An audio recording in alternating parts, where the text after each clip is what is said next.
Yo,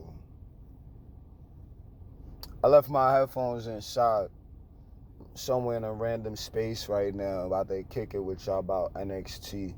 Shit actually got me a little aggy, you know what I mean? Like, I fuck with NXT heavily, but pardon me. Ah, man, the politics of it all, man. That shit is. It's aggravating because you want to care, but I guess just the way I watch, like everyone has their things, you know what I mean, and their nitpicks. So I just see a lot of the politics right now, and I just don't think that's right. Whatever, that's just me though. It's so good, like not crying. It's just like, oh god, like that shit is whack. Anyway, let's get into it, yo. Dragunov Wesley.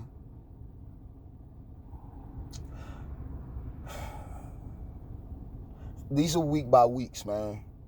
Things have been building, but now we leading into the No Mercy season. You know what I'm saying? So I already know how that's looking. I don't even remember seeing No Mercy on NXT. That's how real it is. That shit throwback. No Mercy got a lot of dope vibe on it. You know what I mean? A lot of childhood vibes on it for me with the I didn't even have 64, but No Mercy 64 was one of the greatest wrestling games of all time back then. Certain energy, niggas, part of my language. It was very and just within the context of the season that we're now in, with NXT, it was real insensitive last night. You know what I mean? So it was some real gutters happening, and I was feeling it. But then it was like all of that culminated just to like it was all for me to feel better about what was going to take place in the main event. So, there go that. So West was solid, man, and Dragunov did what they could do with him. Like right now, it's Dragunov's turn. And that's what's up, you know what I mean? Wes got the I'm done vibe, you know what I mean? You got his shorty, and then it's hilarious with the girl he's fighting in the back. Who is that? Gigi and Blair. I'm seeing a real beef developing. I don't know what to call it, but I'm seeing what the angle is with that. And then Gigi ran down on Blair with the hoodie fit the same way she's beating up everybody. So that's actually it was a nice little touch. I wasn't mad at that part neither. So it's Dragunov's time, and hopefully he could handle the ball. You know what I'm saying? Like as far as just being a mainstay in NXT, and I don't want to say mainstay like that's where he'll be forever, but it's like, nah. I think right now like a lot of it, like he's definitely a leading face in the UK brand of the division. So good for him, man. Good on West, yo. I don't like this little angry West, but technically it's a necessary West. So I'll deal with that. So my son is necessary out here right now. He doing what's necessary. Shouts to my son Wesley kicking ass and not giving a fuck. And if he gone, yo, clear that man lockout, blood. Let that man be ghost. Oh no. Oh, y'all want him back? Oh, all right, cool. Well, we'll see how he get back to the story then. But shouts to him. Like if he want to go, I personally would be sad to see him go, but I can understand if he ain't feeling whatever he feel. Like if he got reasoning, then I'll be willing to hear it out. But you got to be back on TV for us to be able to hear it out. You know what I mean? So that's just, that's that energy there. Lyra Valkyria, Dana Brooke. All right, shouts to Lyra. Doing good. Getting in there with Dana fundamentally. Lyra picked up the win.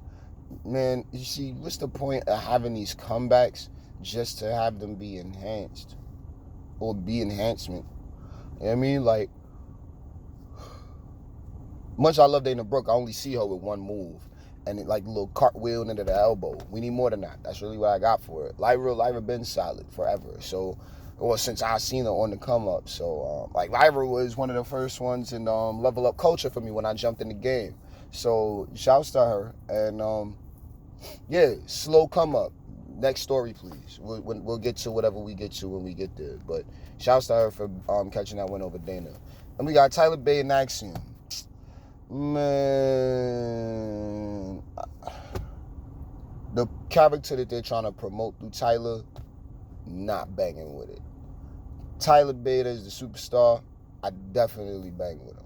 I like him a lot, but it's so like he needs more of a gimmick. Big strong boy, that's not really like that's UK. You're in the US now, and that like because you're not Dragunov, and then he doesn't exactly have the aesthetic that everyone has been conditioned to go for. And I'm saying just Like, I'm not saying he's skinny or not, or, fit or in shape or anything, but it's like there's not enough in each corner for him, in my opinion. And I like him, but we need more for him. So that'll get there when it get there. Tyler Bate beat, well, yeah, he beat Axiom though, and that's like, man, that's BS. But it's a lot of lucha libre happening in WWE right now. So we got like maybe 3-4 characters. I think Axiom is in that, but it's like we got Santos, and he's our Dragon Lee, and then Big Ray. You know what I'm saying? So then it's like we got to deal with, well, we got Axiom down here, and he's a look, but I think it's something that backstage is they see, but they still need him to develop more. So that's fine. North American Cup thing is it's taking its legs. So let's see how it continues to move. Creed brothers, Malik Blade and Idris Nofe. All right, man.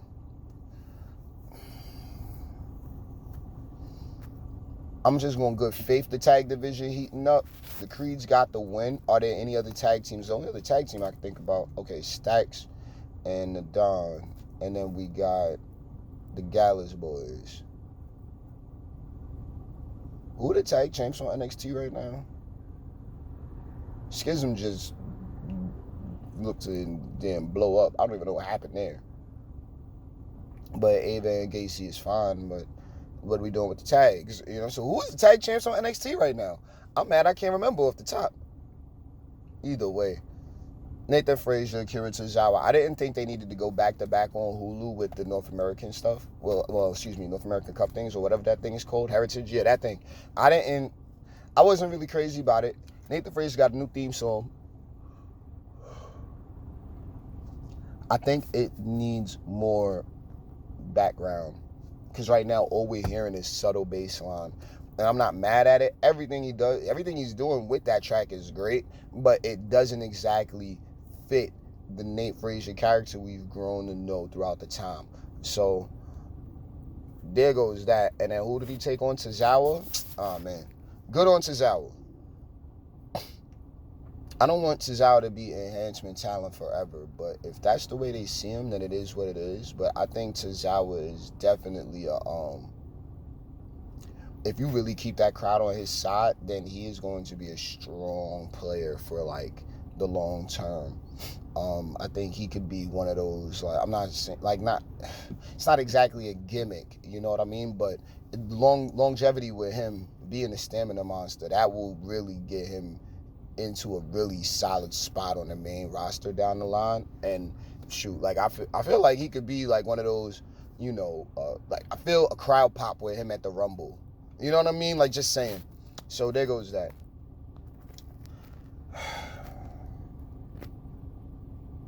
And then we have our main event.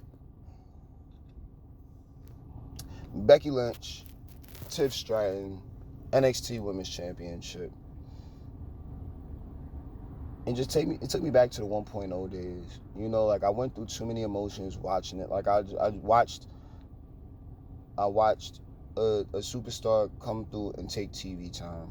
And I love Becky. We love Becky. What pisses me off is that we made Becky look so great at Payback against Trish. Trish made Becky look great. They was just going through it. We all know, shouts to Trish for the record. Thank you, Trish, for going out there and, going through all that shit. That was crazy.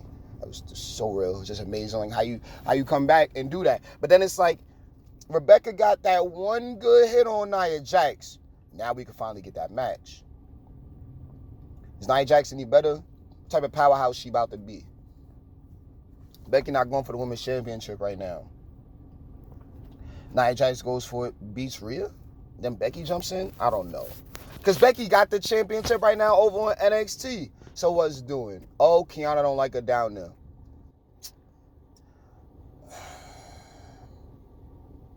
As much as I like Becky, I feel like the man ain't it for her.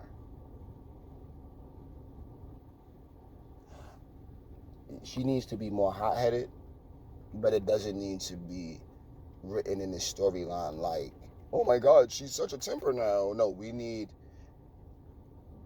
that same trajectory that Becky was on when she beat the Iconics in a row, and then, you know, everybody all of a sudden wanted to start seeing her become the SmackDown Women's Champ back in the Land of Opportunity days. That's the Becky we need on the come up right now.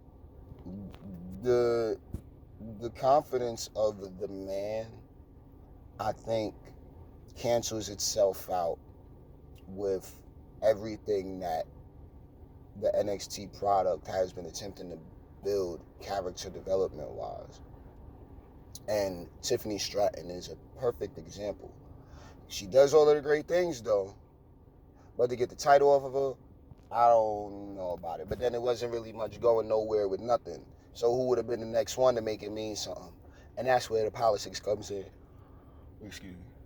This is two birds in one stone, because we could get potential interest in that division and the brand, but then at the same time, now we've got more interest whenever Becky loses the title to whoever she loses it to. I've got a couple of picks. They kind of already put it out there how it's going to play out, but just for Becky to become a Grand Slam champion, though,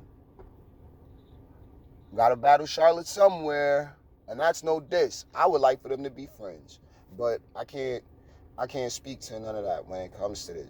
I'm just looking at a good match between two really solid superstars, and Becky could have won without having that title on the line.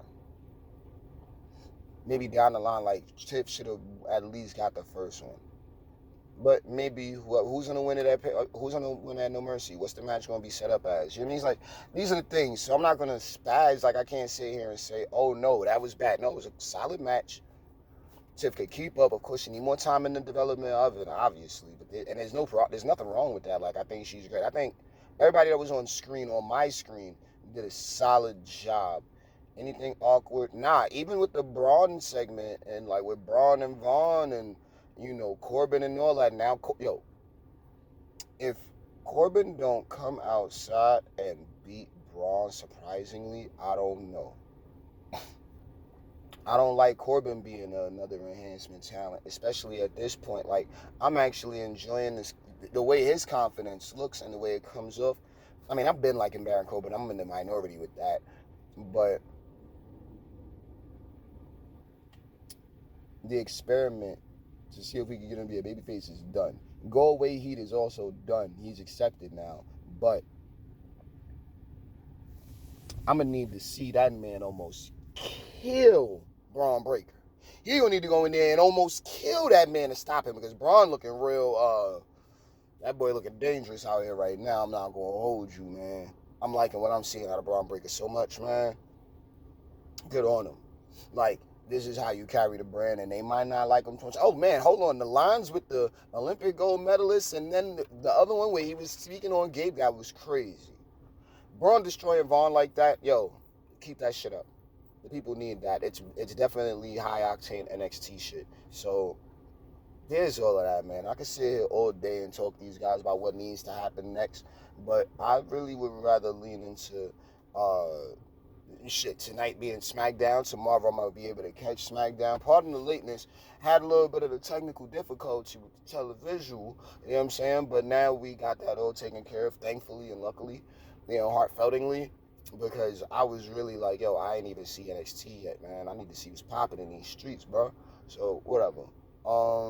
Yeah, yo, go ahead, do that favor, man. Subscribe now. Appreciate you listening. You don't have to. You should damn sure not be listening. But, yo, I'll catch you next time on the next one, man.